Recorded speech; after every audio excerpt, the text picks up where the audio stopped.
চট করে মুখের ওপর না বলতে পারে না।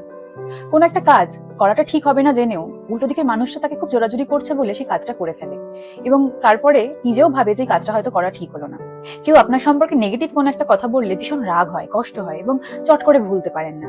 আপনি হয়তো কোনো বিষয় সম্পর্কে অলরেডি একটা সিদ্ধান্ত নিয়ে রেখেছেন, কিন্তু উল্টো দিকের মানুষটা আপনাকে এমন ভাবে বোঝালো আপনি সেই সিদ্ধান্তটা চেঞ্জ করে ফেললেন। এবং সর্বোপরি দিনের শেষে আপনি আস্তে আস্তে বুঝতে পারেন যে আপনার ভালো থাকা বা খারাপ থাকাটা নির্ভর করছে অন্য মানুষরা কি বলছে আপনাকে তার উপর। যদি প্রায়ই আপনার সঙ্গে এরকমটা হয়, তার মানে আপনি আপনার মনের নিয়ন্ত্রণ অন্যের উপরে দিয়ে রেখেছেন। আসলে ছোটবেলা থেকেই আমাদের লোকে কি বলবে, লোকে কি ভাববে, এরকম একটা ভাবনা মাথার মধ্যে ঢুকিয়ে দেওয়া হয়। তার ফলে আমরা সবসময় সেরকম কাজ করার চেষ্টা করি যাতে লোকে আমাদের ভালো বলে। কিন্তু এটা মাথায় রাখতে হবে যে একসঙ্গে সবাইকে খুশি করা কিন্তু আমাদের পক্ষে সম্ভব নয়। তাই নিজেকে ভালো রাখার জন্য নিজের মনের উপর নিয়ন্ত্রণ নিজেকেই রাখতে হবে, আর সেটা সম্ভব নিজের চারপাশে বাউন্ডারিজটা শক্তপোক্ত করে।